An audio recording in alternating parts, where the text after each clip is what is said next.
इस वीडियो में हम डिस्कस करेंगे मंत्रिपरिषद और कैबिनेट मंत्री के बीच अंतर को।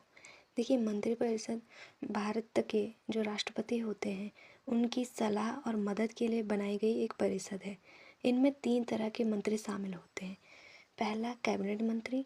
ये सबसे वरिष्ठ मंत्री होते हैं और ये काफ़ी महत्वपूर्ण विभाग संभालते हैं, जैसे रक्षा मंत्रालय, गृह मंत्रालय, वित्त मंत्रालय, विदेश मंत्रालय इत्यादि। दूसरे प्रकार के मंत्री होते हैं राज्य मंत्री।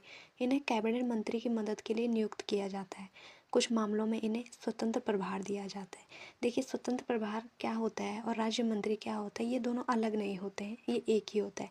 एक कैबिनेट मंत्री है और अगर उनकी मदद के लिए किसी राज्य मंत्री को नियुक्त किया जाता है तो उन्हें सिंपली मिनिस्टर ऑफ स्टेट कहेंगे, यानी कि राज्य मंत्री कहेंगे। लेकिन अगर किसी मंत्रालय में कैबिनेट मंत्री नहीं है लेकिन राज्य मंत्री है तो वह राज्य मंत्री स्वतंत्र प्रभार होगा, यानी कि उसके ऊपर कैबिनेट मंत्री नहीं है। तो जब भी कैबिनेट की मीटिंग होगी तो उसमें जो स्वतंत्र प्रभार राज्य मंत्री है वो ही पार्टिसिपेट करेगा अपने मंत्रालय की तरफ से। और तीसरे प्रकार के मंत्री होते हैं उप मंत्री। ये कैबिनेट और राज्य मंत्रियों की सहायता करते हैं, ये उतने इम्पोर्टेंट नहीं है। मंत्रिपरिषद की पूरी जिम्मेदारी प्रधानमंत्री के पास होती है, इसीलिए तो उनको प्रधानमंत्री कहते हैं, क्योंकि जितने भी मंत्री हैं उन मंत्रियों से भी ऊपर है, यानी कि मंत्रियों के मंत्री प्रधानमंत्री।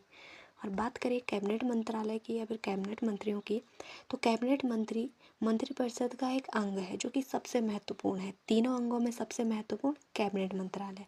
ये प्रधानमंत्री के साथ मिलकर बड़े फैसले लेते हैं। इनकी बैठक को कैबिनेट मीटिंग कहा जाता है। आपने कैबिनेट मीटिंग का टर्म कई बार न्यूज़ में सुना होगा, तो ये वही है।